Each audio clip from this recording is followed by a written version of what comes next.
दोस्तों, आप सभी के लिए जय माता दी, जय श्री कृष्ण। आप सभी कैसे हैं?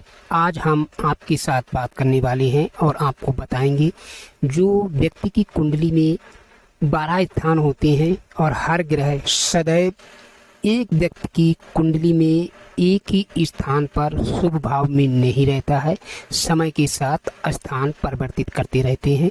और आज हम आपके साथ चर्चा करेंगे सूर्य के बारे में। सूर्य देव आपकी कुंडली में किसी भी भाव में अशुभ स्थान पर हैं, प्रथम स्थान पर अशुभ भाव में, दूसरे स्थान पर अशुभ भाव में, तीसरे स्थान पर, चाहे 5 में, छठे, 7 में, किसी भी भाव में, किसी भी स्थान पर सूर्य देव आपकी कुंडली में आपको अशुभ फल प्रदान कर रहे हैं। तो उसके लिए हम आपको कुछ घरेलू और बहुत ही आसान से उपयोग बताएंगे। उन उपयोग को करने मात्र से सूर्य देव आपकी कुंडली में अशुभ स्थान पर रहेंगे, लेकिन आपको कष्ट या अशुभ फल प्रदान नहीं करेंगे। जिस व्यक्ति की कुंडली में सूर्य देव प्रथम भाव में अशुभ स्थान पर है, तो उनको प्रसन्न करने के लिए जो भी आपके पूर्वजों का पुराना घर है उसमें जो हेड पंप यानी नल होता है वह एक ही लगवाएं, साजे में अलग अलग ना लगवाएं। जिस व्यक्ति की कुंडली में सूर्य देव दूसरे स्थान पर अशुभ भाव में है, तो सूर्य देव को प्रसन्न करने के लिए आप किसी दूसरे व्यक्ति से चंद्रमा की जो वस्तुएं हैं, चावल, चांदी, दूध आदि दान में ना लें। दूसरा, नारियल तेल और अखरोट माता दुर्गा के मंदिर में माता रानी को अर्पित करें, इससे भी सूर्य देव प्रभावित होते हैं।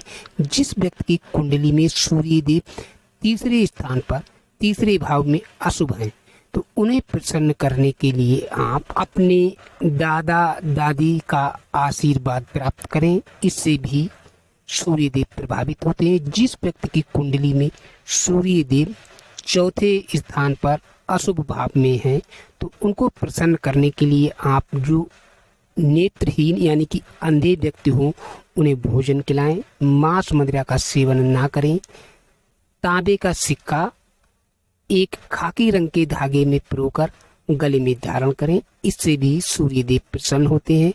जिस व्यक्ति की कुंडली में सूर्य देव 5वें भाव में रुष्ट हैं, 5वें स्थान पर अशुभ फल प्रदान कर रहे हैं, तो उन्हें प्रसन्न करने के लिए आप झूठ ना बोले, किसी का बुरा ना चाहें, अपने वचन का पालन करें, लाल मुंह वाले बंदरों को गुड़ खिलाएं, इससे भी सूर्य देव प्रसन्न होते हैं।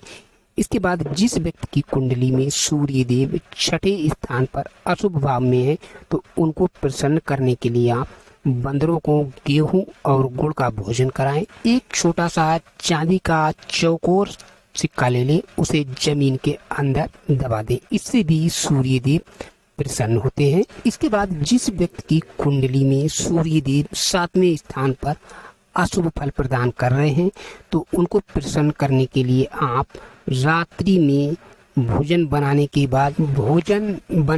बाद जो चूल्हे में अग्नि होती है, उस अग्नि को जल से नहीं दूध से बुझाएं। काले रंग की गाय हो या जिस गाय के सींग ना हो, तो उसको आप भोजन ग्रहण कराएं, रोटी खिलाएं।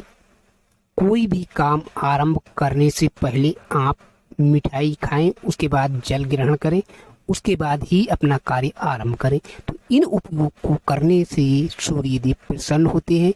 इसके बाद जिस व्यक्ति की कुंडली में सूर्य देव 8वें भाव में रुष्ट हैं, तो उनको प्रसन्न करने के लिए जो आपका घर का मुख्य द्वार है वह दक्षिण की ओर ना हो, बड़े भाई की सेवा करें, ससुराल में ना रहें, हो सके तो आप सफेद रंग की गाय पालें, इससे भी सूर्य देव प्रसन्न होते हैं।